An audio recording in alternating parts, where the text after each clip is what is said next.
Hello sa lahat at sa ating mga ka-cooking ina. Welcome back ulit sa ating Loto serye. And for today's video mga langga ko, magluluto tayo ng pork and tofu sisig na napakasarap. So eto na nga.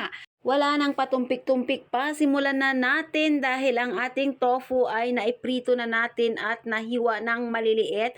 So magigisa na tayo syempre ng ating karne, yung ating pork giniling na ginisa natin sa bawang at sibuyas. Syempre ang ginamit natin ay ang butter or margarine. Halu-haluin natin maigi mga Mars ko hanggang sa medyo mag-crispy at maluto talaga yung ating pork giniling. Syempre, seasoned with salt and pepper, ang ating soy sauce pati na ang ating oyster sauce. Ayan, wag natin tigilan sa paghalo-halo Mars hanggang sa lumutong ang ating karne. Mas masarap medyo crispy-crispy siya mga langga ko. At dahil natimpla na natin, syempre ilalagay na natin ang ating hiniwang manipis na siling green para medyo maanghang. At halo-halo pa rin mga palangga. At next na nga ang ating tofu na hiniwa natin into cubes na medyo malutong din ang ating pagkaprito.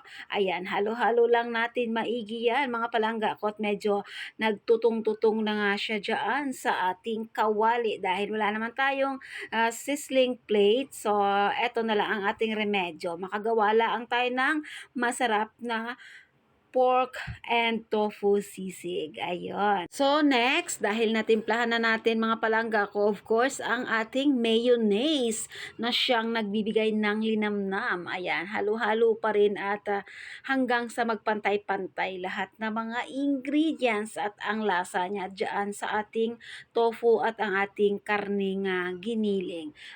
Ang bango-bango mga Mars ko, naaamoy ko talaga ang amoy ng ating nilulutong sisig. Talaga namang nakakatakam. So, naka-ready na rin ang ating mainit-init na bagong saing. Ayan, at gagawa lang tayo ng space dyan sa gitna. Syempre, hindi makukompleto pag hindi natin nilagyan ng itlog dyan sa gitna. So, malasado lang ang ilagay nating egg dahil mainit naman ang ating kanin at syempre, bagong luto kakainin natin habang mainit-init pa. Ayan na mga palangga ko, ready to serve na ang ating pork and tofu sisig na good to 2 or 3 person ay okay na okay na. Ito na po ang aming food for today. Maraming salamat sa panonood at kung nagustuhan nyo nga ito, paki-like, comment down below at paki-share na rin and follow for more para ma-update kayo sa mga next Loto seryeng isi-share pa sa inyo ni Mama Lynn Jonas. Thank you for watching!